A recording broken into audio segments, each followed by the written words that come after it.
Well, let's take a look at other stories making the headlines now. An Israeli attack on Gaza has killed 3 Palestinians in the Nuseirat refugee camp. On Saturday, funerals were held for 5 people killed in separate Israeli strikes. Israel continues to attack the Strip despite the US-brokered truce reached in October. Gaza's health ministry says more than 600 Palestinians have been killed since the ceasefire began. Well, Hani Mahmoud is live for us in Gaza City. And Hani, so Israel's war in Iran has not led to any let-up in its violations and strikes on Gaza.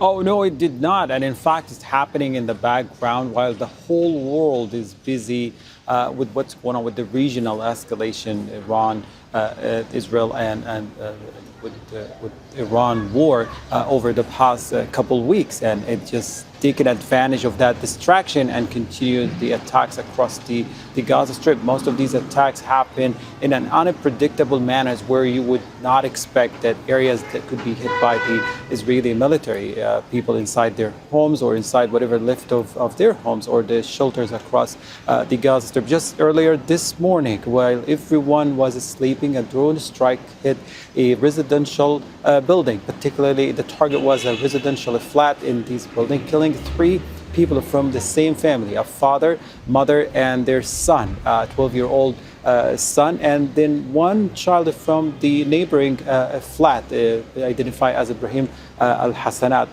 an 8-year-old child was killed in the attack. And we had a confirmed line from the doctors at the hospital who confirmed that the wife, identified as Halima Ayash, was also pregnant, was a month away from giving birth, killed in this attack. This is not new for Palestinians across the Strip. It's not just the past couple weeks of the regional escalation that we've seen this, but before that, since the ceasefire was announced, more of these attacks are happening. A majority of these attacks are outside the yellow line. Outside the yellow line, we're talking about areas where displaced Palestinians are concentrated into, here in western part of Gaza City, in the central area, and the Al-Mawasi evacuations, of which has been anything but safe for displaced Palestinians. This particular area that was targeted this morning is in the southwestern part of a Nuseirat refugee camp, and over the past months turned into a displacement site with sea of tents, the makeshift tents for Palestinians since the beginning of the genocide, and that's where most of these attacks are happening. And Hani, how are Palestinians now dealing with those sandstorms?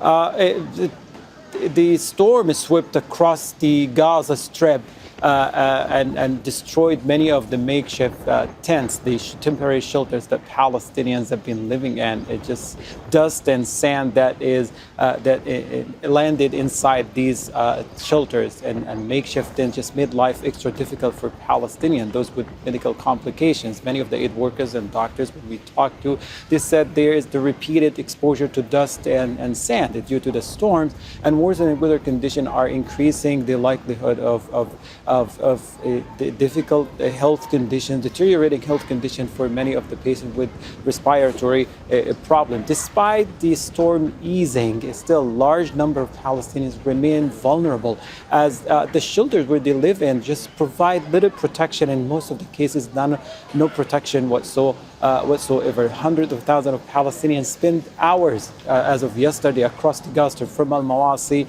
in Khan Yunis and here in the central area and the western part of Gaza City, trying to secure the damage of their tents and try to recover belongings buried under the sand. That's unfortunately part of the hardship Palestinians are exposed to. The storm just added another layer of difficult living condition to a population already battling the consequences of devastation and war, and now they're put face to face with natural forces, the sandstorm, and before that it was the rainstorm and other difficult elements of weather conditions.